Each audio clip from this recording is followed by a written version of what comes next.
irmãos, vamos orar pela palavra. Senhor, te agradecemos por tua palavra, pedimos em nome de Jesus, Senhor, venha com a tua graça, com o teu poder, edificando tua igreja.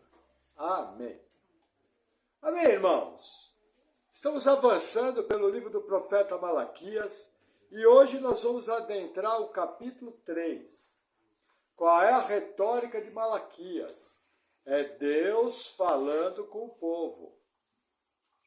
46 dos 51 versículos é Deus falando diretamente com o povo. Talvez é o livro que proporcionalmente mais Deus fala de uma forma direta com o povo. Qual que é a retórica? Deus falando, olha, vocês estão me desagradando, olha, o culto de vocês é abominável. E aí o povo respondeu, Senhor, em que nós estamos te desagradando? Aí Deus vem e explica, olha, nisso, principalmente o que era? Um culto contaminado, ofertas contaminadas, uma vida ímpia. No final do capítulo 2, nós vimos o quê? O povo casado com mulheres estrangeiras. Isso já havia sido repreendido na mesma época por Esdras e por Neemias. Só que o povo sempre insistia em voltar para as mulheres estrangeiras. Que mais que nós vimos? Nós vimos que Deus odeia o divórcio. E exploramos a teologia do divórcio no Antigo e no Novo Testamento. E aí nós vamos começar o capítulo 3. Só que, curiosamente, a narrativa do capítulo 3 começa no final do capítulo 2. Nós temos que lembrar que os capítulos e os versículos da Bíblia foram colocados milhares de anos depois de que o livro foi escrito. Os capítulos e os versículos é coisa recente, relativamente recente. Quando esse livro foi escrito, não tinha capítulos e versículos. Ele era um livro, uma literatura escrita. Então é do entendimento de muitos teólogos que o capítulo 3 começa no 2, versículo 17. E vamos então ler essa passagem. Malaquias 2, versículo 17. Diz assim a palavra do Senhor.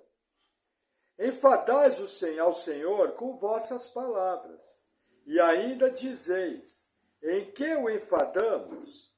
Nisso que dizeis, qualquer que faz o mal, passa por bom aos olhos do Senhor, e desses é que se agrada. Ou, onde está o Deus do juízo? O que acontece, irmãos? Veja, Deus fala, olha, vocês estão me enfadando. E o povo responde, em que nós estamos enfadando?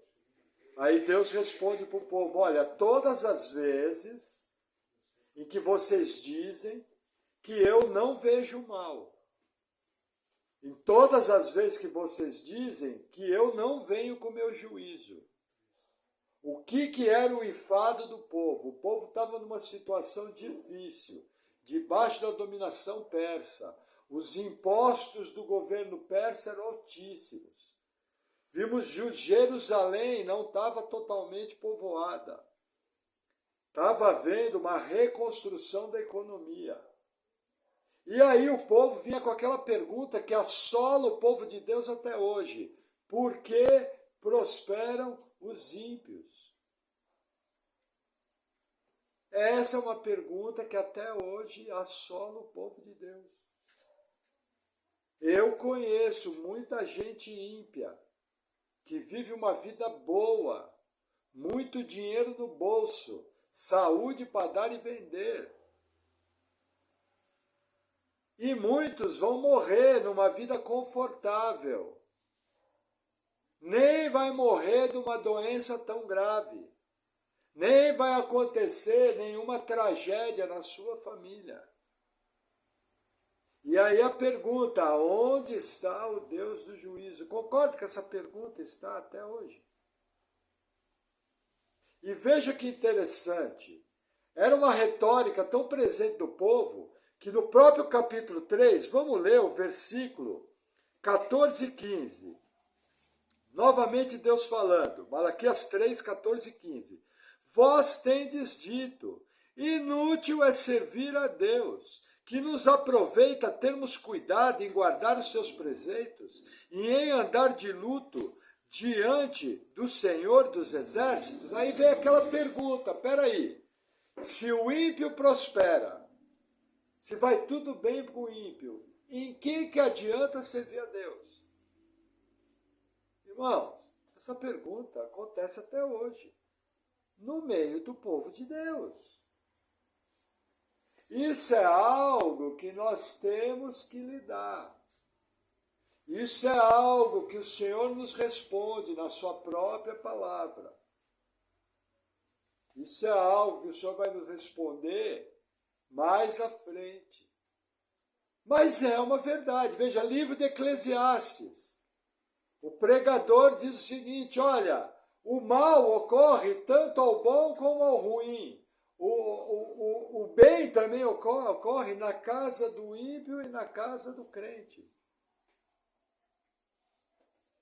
Isso é uma verdade. Agora, o fato dos ímpios prosperarem não quer dizer que Deus não está debaixo do absoluto controle. Vou te dar só uma resposta, uma entre várias. Hebreus 9, 27. Ao homem está ordenado morrer apenas uma só vez, vindo após isso o juízo. João 3,16. Aquele que crer será salvo. Quem não crer já está condenado. O ímpio que morrer na incredulidade, assim que morre, vai para onde? Vai para o juízo e do juízo para o inferno. Eu acho que já dá para começar a responder. Agora, o que nós temos que entender?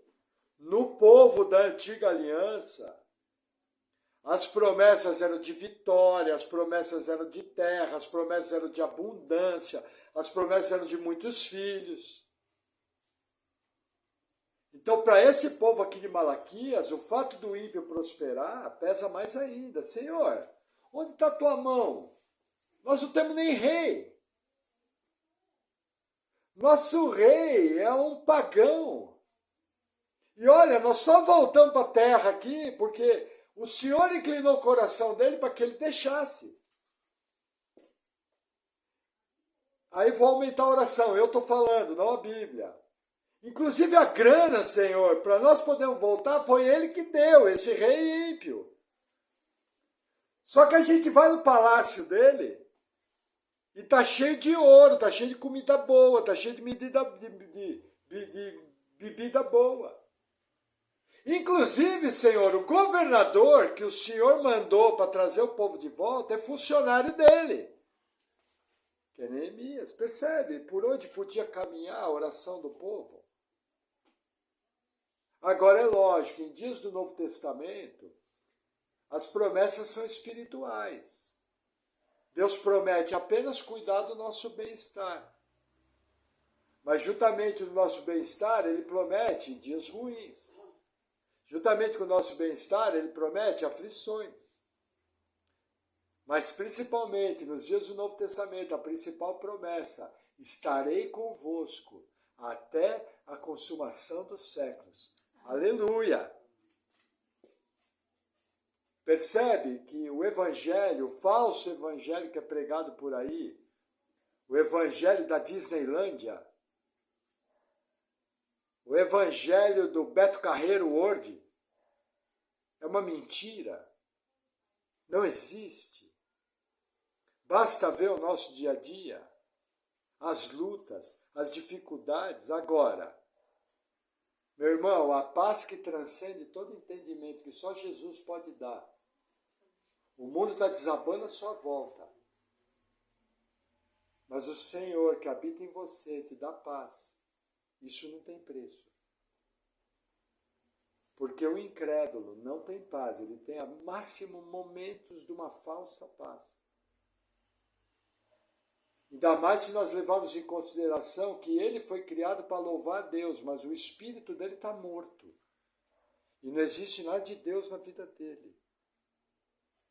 Por isso que as pessoas procuram ocupar a sua vida com milhares de coisas, só para você ter um pitaco. Amém? Vamos avançar. Versículo 1 do capítulo 3. Eis que eu envio o meu mensageiro, que preparará o caminho diante de mim. E de repente virá ao seu templo o Senhor, a quem vós buscais, e o mensageiro da aliança, a quem vós desejais. Eis que ele vem, diz o Senhor dos Exércitos. Olha que interessante, Deus continua respondendo ao povo. Deus começa a responder ao povo. Vou relembrar, Deus fala, vocês estão me enfadando, falando que eu não estou punindo o ímpio. Vocês estão me enfadando, dizendo, onde está Deus? Aqui Deus começa a responder. E como ele responde, ele fala, eu vou enviar o Messias. Eu vou enviar o meu mensageiro. O que o Messias veio fazer? Salvar o povo. O que o Messias veio fazer? Trazer as boas novas do Evangelho. O que o Messias veio fazer? Batizar com o Espírito Santo e com fogo. Lembra palavras de João Batista? Eu vos batizo com água. Mas vem um que vos batizará com o Espírito Santo e fogo. Mais à frente eu vou explicar o que é isso, nas aplicações. O Messias é a resposta de Deus ao seu povo. Nossa, pastor, e como que esse povo aqui que não tinha visto o Messias vai ser salvo? Da mesma maneira que você, pela fé no Salvador. Pela fé no Deus que salva. Só que eles aqui não tinham visto o Messias e nós já vimos. Essa é a diferença, mas é pela mesma fé. Então a resposta de Deus ao povo é a sua obra salvadora em Cristo Jesus. Na verdade, eu lembro não sei se é uma tirinha, me parece que é uma história verdadeira, mas numa dessas seitas, né, o neopentecostais, pediram para dar o testemunho, e aí o pastor falando, né, dá o testemunho, eu comprei uma casa, eu comprei um carro, eu comprei as colheres da casa. Você não vê Paulo falando isso, você não vê Pedro falando isso, você não vê João falando isso. Irmãos, essa conversa de comprei isso, comprei aquilo, é conversa de seita neopentecostal. Isso não é evangelho, não se engane, não tenha medo. Evangelho é o que eu vou contar agora. Deram o microfone na boca da veinha. E aquela veinha falou, pastor, Jesus me salvou. Ô irmã, glória a Deus, conta a bênção. Não, pastor, Jesus me salvou. Eu sei, irmã, agora conta a bênção. Era a única que conhecia o Evangelho. Porque a grande bênção é ser salvo por Cristo. Você não vem para a igreja para ter coisas. Você não vem para a igreja para ter conforto. Embora todo mundo aqui viva uma vida para lá de confortável. Mas isso é apenas pela bondade de Deus. Você está preparado se Deus vier e tirar tudo isso? Que nem aconteceu com Jó. Qual que era a teologia de Jó? Jó vivia de maneira íntegra. Jó fazia sacrifício até pelos seus filhos, achando que eles podiam pecar. E num dia morreu seus 14 filhos. Num dia ele perdeu tudo. Na sequência ele ficou doente. E depois de passar do luto, chegaram seus 3 amigos. E qual foi a conversa dos 3 amigos? Ó, Jó, você deve estar com pecado, você deve estar com brecha. Já falou, não, tá com brecha. E aí vem a mulher dele, que era quem mais tinha que incentivar, e falou, por que você não amaldiçoa esse seu Deus e morre? Jó falou do dia que ele nasceu, mas em nenhum momento ele blasfemou contra Deus. Essa é a resposta que Deus tem. Conta a bênção. Jesus me salvou. Amém? Vamos seguir, versículo 2. Mas quem suportará o dia da sua vinda? E quem subsistirá quando ele aparecer? porque ele será como o fogo do ourives e como o sabão dos lavandeiros. Que o profeta está falando? Que Deus está falando aqui através do profeta? Que a vinda do Messias vai haver uma purificação. Como o ourives coloca o metal no fogo para purificar, o minério, o ouro, a prata são expostos a uma enorme temperatura. E assim que essa temperatura sobe, a impureza precipita. E o ourives habilmente vai tirando. Aqui é uma figura de fogo. Fogo aqui é uma alta pressão, é uma alta temperatura. Aonde que eu tenho essa figura? Essa figura eu tenho lá na carta, na epístola de Pedro, onde Pedro fala para a igreja. Fala o seguinte: não estranheis o fogo ardente que vem no meio de vós, para provar-vos, porque é necessário que o juízo venha. Mas ele vem, primeiramente, pela casa de Deus. E se o justo que está na casa de Deus apenas se salva, qual será o destino do incrédulo? Senhor, onde está teu juízo? Por que prosperam os ímpios? Não, peraí, então que eu vou vir com o juízo. Mas, entenda uma coisa, vai começar por vocês. Você já pediu o juízo de Deus sobre o nosso país, sobre o nosso mundo? Eu já pedi. Legal, nota 10, mas começa por mim e por você. Será que você está começando a entender por que tem dia que o caldo azeda? Será que você está começando a entender por que tem dia que você pula igual uma pipoca dentro de uma panela? E você fica perguntando por quê? E muitas vezes o Espírito da Graça está te mostrando o porquê, só que você não quer se movimentar. Prefere ficar pulando igual uma pipoca. Prefere virar um crente ai-ui. Já viu o crente ai-ui? Irmão, entenda, Deus tem uma maneira, Deus tem uma economia. Muitas vezes coisas ruins acontecem, é o diabo não tem nada a ver, é Deus. É necessário que o juízo comece pela sua casa. E para você entender quão agradável é essa vinda do Messias, essa purificação do Messias. Quem é que tem o Messias na sua vida aqui? Amém? Tem certeza? Amém, que bom. Então deixa eu te explicar. A agradável figura do sabão das lavandeiras. O sabão das lavandeiras era assim. Os rios de Israel eram cheios de pedra.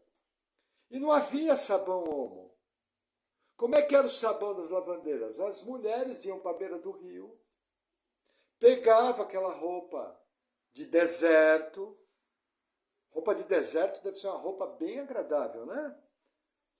E aí elas molhavam no rio, começavam a lavar, só que só molhar não funcionava. Aí elas tinham que pegar aquela roupa, enrolar e bater na pedra. Pá!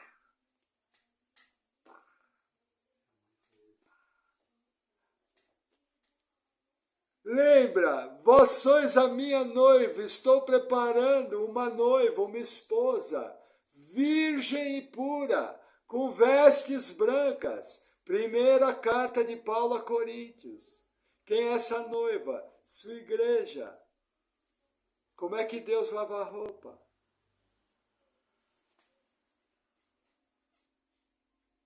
Entendeu? Só que a vantagem que tem, ele faz isso pela sua graça. Mas o problema é que você foi enganado. E por anos você ouviu um evangelho que não era evangelho. E agora você está ouvindo evangelho e talvez está estranhando. Fala, nossa, nunca me contaram isso. Mas se você olhar para a sua vida cristã, depois que você foi salvo, você vai ver um monte de momentos onde você estava na mão do Senhor e o Senhor estava limpando toda a sujeira, através do fogo e através do sabão das lavandeiras.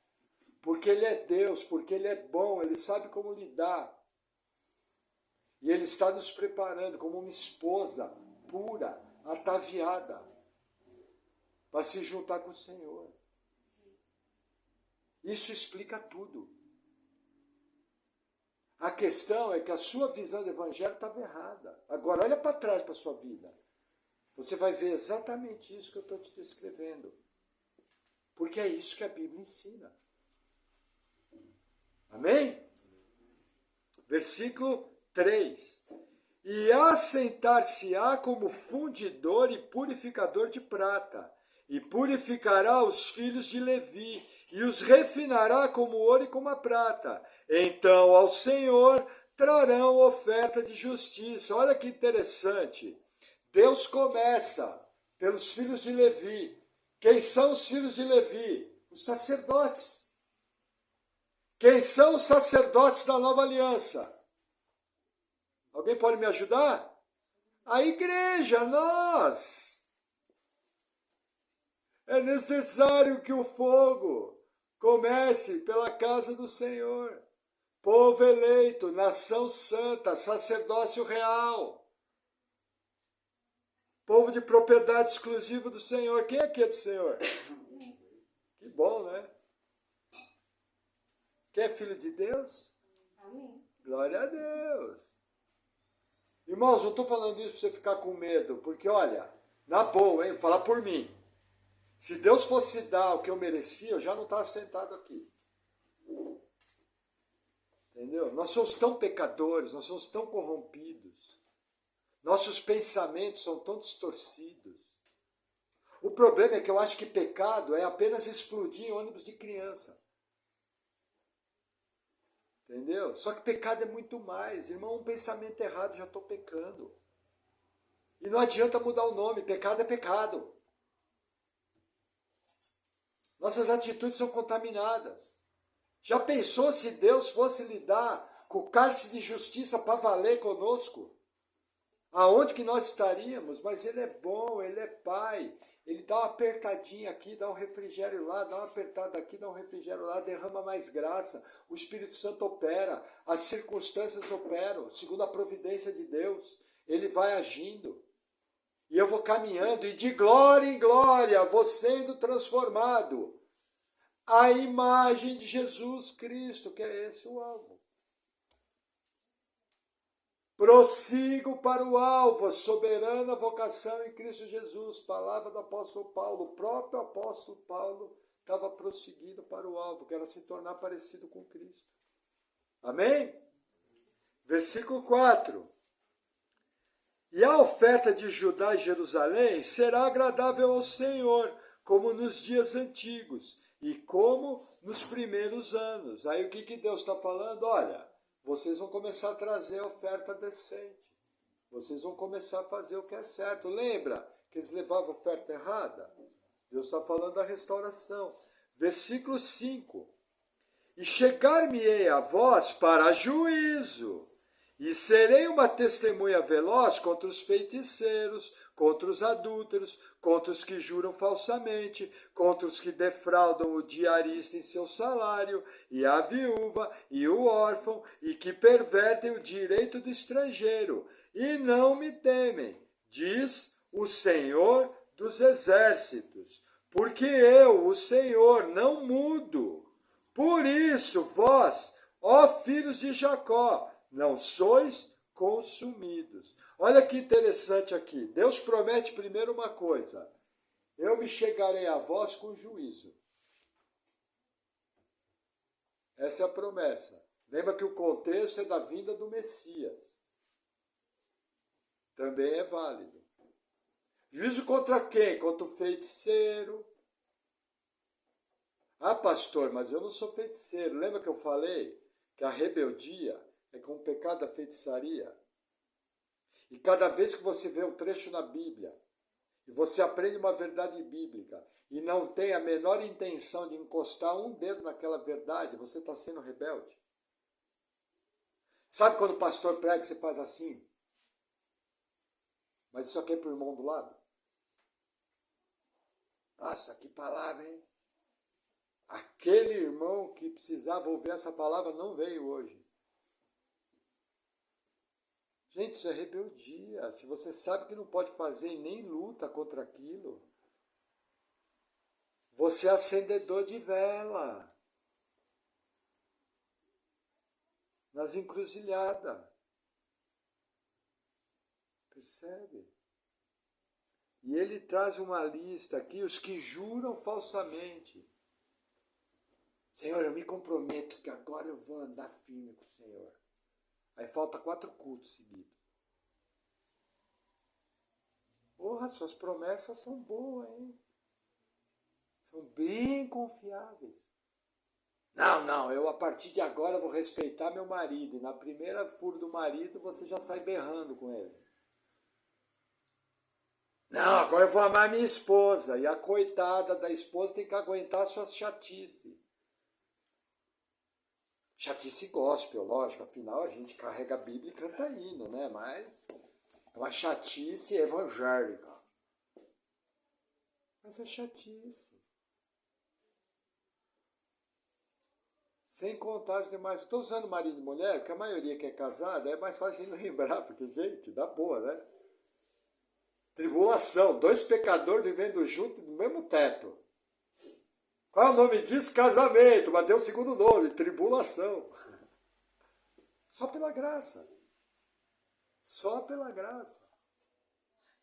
Uma coisa curiosa, dá um testemunho pessoal. Antes de ontem, eu e minha esposa sentamos e começamos a ter uma conversa. Quando o Rodrigo chegou do trabalho, estava aquele ambiente de reunião ministerial, sabe? Casa Branca reunida. E olha, foi um bate-papo bom. Mas pensa na tensão, os primeiros 20 minutos de conversa. Os frutos do Espírito ali, estava suando os frutos do Espírito. Mas glória a Deus, o Senhor deu graça. Mas sabe quando você sente a tensão no ar? Lógico, isso não acontece na casa dos irmãos. Só a casa do pastor. Mas, irmão, você podia fatiar a tensão. Se você tivesse uma faca espiritual, sabe, faca cortadora de fruto do Espírito. Irmãos, foi no limite, mas glória a Deus, a conversa foi produtiva. Olha, maravilhoso, nota 10 o que Deus fez. Mas não pense que foi na linguagem Almeida Corrigida e Fiel. Foi nada. Foi, ó. E numa boa, né, irmãos? Não é confortável falar da gente, mas pastor é pastor. 2 crentes maduros. Estou querendo te mostrar o seguinte, quando você tem problema, quando você tem dificuldade, bem-vindo ao clube. Bem-vindo à vida real. Vida cristã é isso aí mesmo. Se fosse fácil, não tinha luta. Se fosse fácil, não precisava da graça. Entendeu? E tudo isso que eu estou falando aqui, essa lista aqui que eu acabei de falar é duro, mas veja, em alguma coisa aqui a gente erra. Bem-vindo ao clube. Viva o evangelho real. Mas não desista, aquele que começou a boa obra, a terminá-la. Amém? Vamos a algumas aplicações. Vamos no próximo livro, Mateus, capítulo 3. Vira 2 páginas aí. Provavelmente você vai ter 4 páginas em branco e vai ter o Novo Testamento. Pastor, o que são essas 4 páginas em branco? Não tinha tinta na fábrica de Bíblia? Não. A nossa sociedade bíblica, a qual até eu trabalho, a Sociedade Bíblica Trinitariana do Brasil, nós temos por hábito colocar 4 páginas em branco, que representam os 400 anos de silêncio entre a antiga aliança e a nova aliança. Então nós temos essa praxe, entendeu? Então vamos lá, Mateus 3, versículo 3. Deixa eu dar um gole. Diz assim a palavra do Senhor. Porque este é o anunciado pelo profeta Isaías, que disse: Voz que clama no deserto, preparai o caminho do Senhor, endireitai as suas veredas. E este João tinha suas vestes de pelo de camelo e um cinto de couro em torno dos seus lombos, e alimentava-se de gafanhotos e de mel silvestre. Quem é esse aqui? É o cumprimento das profecias da Antiga Aliança. A primeira profecia, Isaías 40, ó. É o que Mateus está fazendo, ó, entenda. Mateus tem autoridade apostólica. Lembra daquela piada teológica que são os apóstolos de hoje em dia? Eles não têm autoridade apostólica. Olha o que Mateus está fazendo aqui. Mateus está pegando Isaías 40 e está interpretando. E está dizendo que é João Batista. Nem Isaías fez isso. Nem Malaquias fez isso. E Malaquias falou do preparador do caminho. Os irmãos estão entendendo a seriedade que é alguém dizer que é apóstolo hoje? Vou reler, início do versículo 3. Porque esse é o anunciado pelo profeta Isaías. Olha na sua referência aí do lado. Isaías 43, olha lá. Olha aí, Claudio. Olha lá embaixo, vai ver Isaías 43. Percebe? Ele tem autoridade apostólica. Ele pode fazer isso. Cumpriu ou não cumpriu? João Batista, qual foi o ministério dele? Foi anunciar a vinda do Messias. Existe a descrição de algum milagre no ministério de João Batista? Não. Existe a descrição de algum dom espiritual no ministério de João Batista? Não. Mas a Bíblia fala que ele é o maior da antiga aliança. Por quê? Porque ele anunciou a vida do Messias. E ele era cheio do Espírito Santo, desde o ventre, mostrando que não é necessário que alguém cheio do Espírito Santo fale em línguas. João Batista hoje ia ser muito mal visto no meio de algumas igrejas. Ser cheio do Espírito Santo, como que você não fala em línguas? Porque não diz que é para todo mundo? Percebe? Mas vamos avançar mais um pouquinho, não é o nosso assunto. Mateus 11.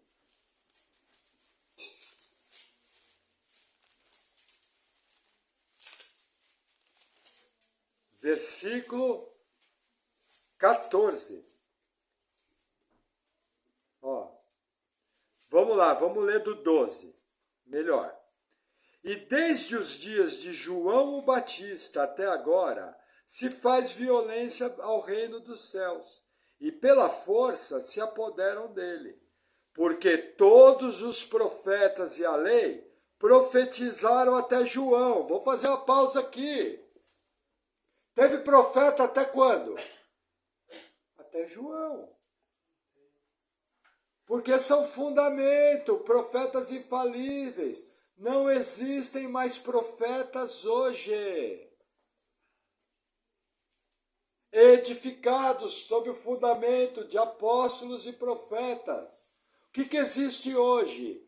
Palavras inspiradas pelo Espírito Santo para redarguir, consolar e orientar a igreja segundo a verdade da Escritura. Tem gente que até discute se isso aí é dom de profecia ou se é apenas o ministério dos mestres. Outro dia eu vi um artigo muito bom falando sobre isso.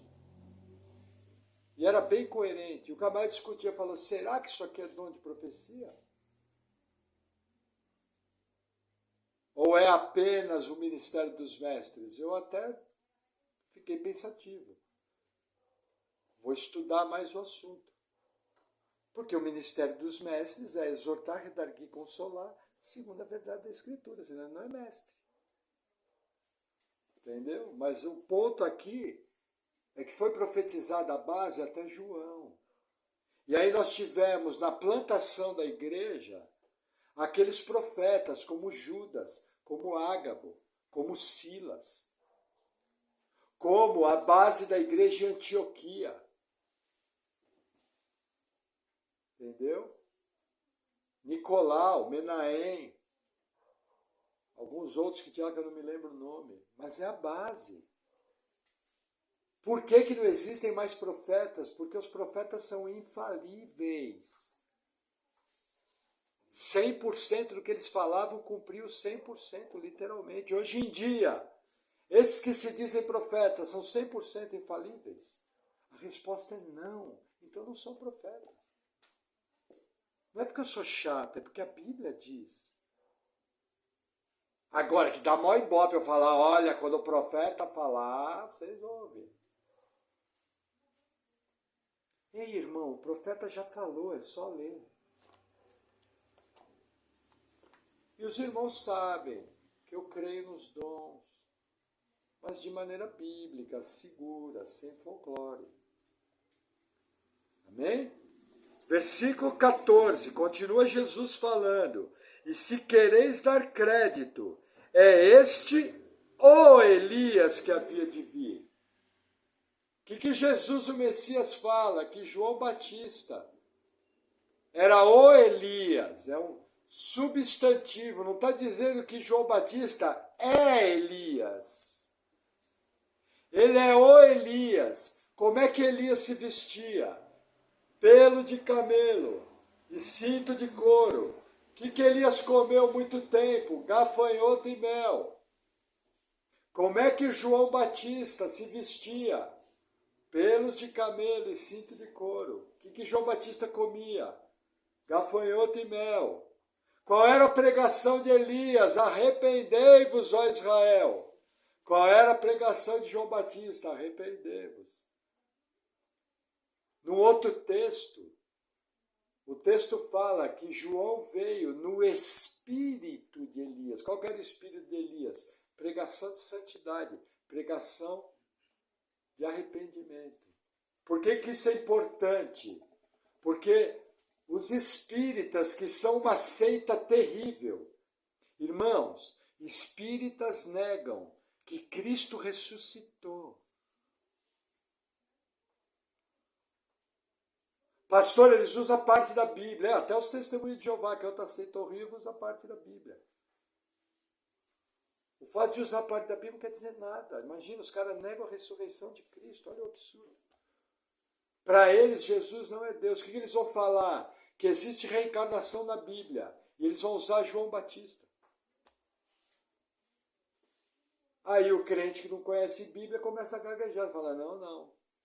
Jesus falou que ele era o Elias. A Bíblia fala que o homem está ordenado a morrer apenas uma vez.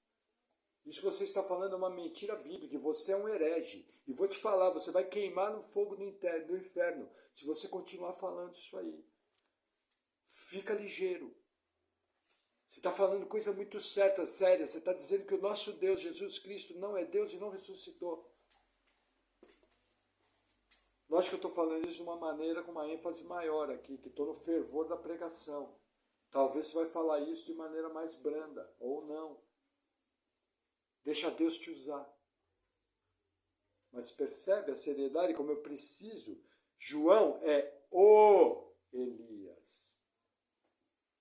Amém? Que mais? Mateus 17.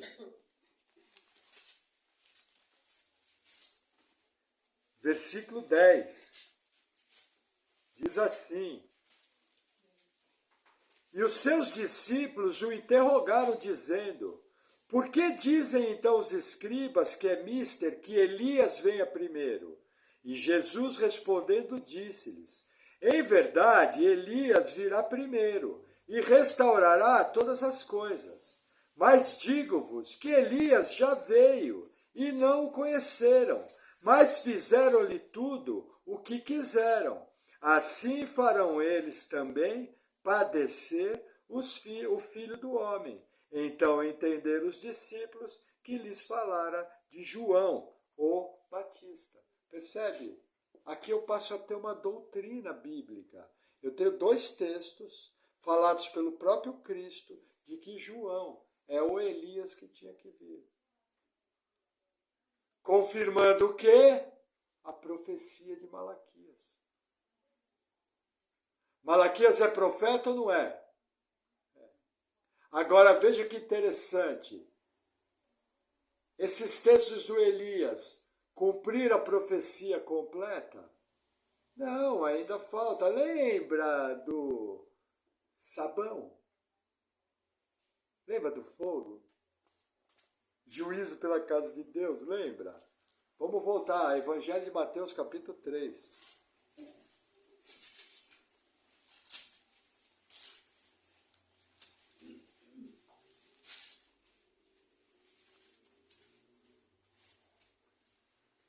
Ih, peguei texto errado. Eu acho que é Marcos. Espera aí, vamos em Marcos. Peguei texto errado. Espera aí. Ah, não. Tá certo. Evangelho de Mateus, capítulo 3, versículo 11. É que na hora de passar limpo eu passei errado. Não, versículo 8. Ó. Produzi, pois, palavras de João o Batista. Pode ver que está em preto na sua Bíblia, não está em vermelho. Produzi, pois, frutos dignos de arrependimento. E não presumais de vós mesmos, dizendo, temos por pai Abraão. Porque eu vos digo que, mesmo dessas pedras, Deus pode suscitar filhos de Abraão. E também agora está posto o machado à raiz das árvores. Toda árvore, pois, que não produz bom fruto, é cortada e lançada no fogo. O que João Batista está falando? Que o povo de Deus tem frutos. O sinal de que você é o povo de Deus é que você tem frutos. Não se engane, se o seu cristianismo não tem fruto, não tem mudança, não tem transformação, não tem arrependimento. Meu irmão, essa noite mesmo, bota a cara no pó. Confessa seu pecado a Deus. E olha, entrega a sua vida sinceramente a Cristo e sinceramente passa a ser um seguidor dele. Porque você vai pegar sua Bíblia, você vai pegar seu inário, vai passar a eternidade no inferno. Achando que um dia, porque você fez uma oração dizendo que tinha entregado sua vida a Jesus, você foi salvo. Achando que porque um dia você frequentou uma igreja e cantou músicas a Deus, você é salvo. Tem que parar, fechar para a balança. Eu tenho frutos. Não estou dizendo que você tem que parar, fechar para a balança e dizer eu sou perfeito. Mas, pô, tem que ter algum fruto, pô. Alguma área tem que ter mudança, misericórdia. Senão você é um religiosão, carregador de Bíblia, cantador de hino, que vai desligar aqui e ligar no inferno. É meu papel como seu pastor te avisar isso. Palavras de João o Batista, o maior da antiga aliança. Produzir frutos. Por quê? Porque o machado está posto à raiz. E a árvore ruim vai ser cortada e lançada no fogo. Que fogo? Do inferno. Quem vai fazer isso? Quem vai lançar no inferno? Vamos ver o que João Batista fala. Versículo 11. E eu, em verdade, vos batizo com água para o arrependimento. Mas aquele que vem após mim é mais poderoso do que eu, cujas sandálias não sou digno de levar. E ele vos batizará com o Espírito Santo e com fogo. Em sua mão tem a pá, e limpará a sua eira, e recolherá no celeiro o trigo, e queimará a palha com fogo que nunca se apagará. Quem é que vai lançar com a pá no fogo do inferno? Quem? Jesus. Só que são 2 batismos. E o primeiro, aqueles que tiver fé nele, é o batismo com o Espírito Santo. Nós somos regenerados pelo poder do Espírito Santo. Acontece o novo nascimento, o novo homem. O Espírito Santo passa a ser um só com o nosso espírito. Aquilo que estava morto passa a viver. O sinal da vida é fruto. Eu não sou salvo porque tenho boas obras. Boas obras não trazem salvação. Boas obras mostram que eu sou salvo. É diferente. Então o que acontece? O que é ser batizado pelo Espírito Santo? Acontece na conversão. Só isso, pastor? Não. Você pode ser cheio do Espírito Santo. Como que eu posso ser cheio do Espírito Santo? Existem dois caminhos, um de cima para baixo. Atos dos Apóstolos, o Pentecoste. E existe o segundo caminho, que é o principal da nova aliança, porque veja, eu já recebi o Espírito Santo porque eu sou salvo. O segundo caminho é enchei-vos do Espírito, com salmos, cânticos espirituais, doutrina. Entendeu? Então Jesus é aquele que nos dá o presente da vida eterna. Mas também é aquele que quem não é salvo vai se ajuntar. Vai ser ajuntado, vai ser lançado no inferno.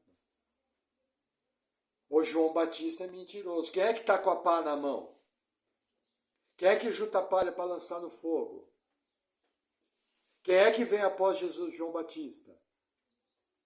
Jesus, irmãos. Deus é Deus de amor, é Deus de juízo. Não tira nenhum nem outro. O mesmo Deus que salva é o mesmo Deus que lança no inferno. O mesmo evangelho que é o bom perfume de Cristo para aqueles que se salvam, é cheiro de morte para aqueles que se perdem. É assim. Amém? E para encerrar o último texto, primeira epístola de Pedro, capítulo 14, capítulo 4. Lá no final da Bíblia, abre Apocalipse e volta, dá uma marcha ré. Você vai passar por Judas, 1 João e vai chegar em Pedro. 1 Pedro 4, versículo 12. Amados, não estranheis a ardente prova que vem sobre vós para vos tentar, como se coisa estranha vos acontecesse. Mas alegrai-vos do fato de serdes participantes das aflições de Cristo, para que também, na revelação da sua glória, vos regozijeis e alegreis. O que Pedro está falando, irmãos? Essa prova que está vindo no meio de vocês, esse fogo, vocês não estranham. Vocês estão sendo coparticipantes, que nem Cristo. Isso aí é bênção. Parou aí? Não. Aí Pedro, com autoridade apostólica, confirmando o que Malaquias falou. Estão vendo o link? Novamente. Versículo 17. Porque já é tempo que comece o julgamento pela casa de Deus. E se primeiro começa por nós, qual será o fim daqueles que são desobedientes ao Evangelho de Deus? E se o justo apenas se salva, onde aparecerá o ímpio e o pecador? Até aqui. Responde ou não responde? Por que prosperam os ímpios? Onde está a justiça de Deus? E Deus responde, a minha justiça está quando eu mandar o meu Messias. Ele batizará com o Espírito Santo e com fogo. Vocês são meu povo, serão salvos. Os outros serão queimados no fogo do inferno. Só que não é só isso. As lutas que vocês passam, as dificuldades que você tem, são parte do meu plano para a sua vida. Eu escrevi a sua vida, eu decretei a sua vida, eu, o Todo-Poderoso, realizo os meus decretos. Eu sou seu pai. Eu te comprei como filho. Você é meu. Você está firme na minha mão. Ninguém vai arrebatar você da minha mão. Mas eu tenho um plano e esse plano vai se cumprir.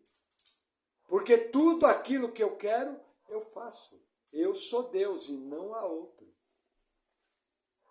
Então, irmãos, em toda luta, em toda festa, em tudo aquilo que acontece, em tudo dai graças. Confie no Senhor. Está difícil? Procura compreender onde está Deus. Procura compreender qual é a resposta. Procura compreender qual é o tratamento. Está boa a coisa? Glorifica a Deus. E viva o cristianismo simples, porém verdadeiro, com toda a sua força e com todo sentimento. Que a graça do Senhor nos capacite para toda boa obra. Amém? Vamos orar?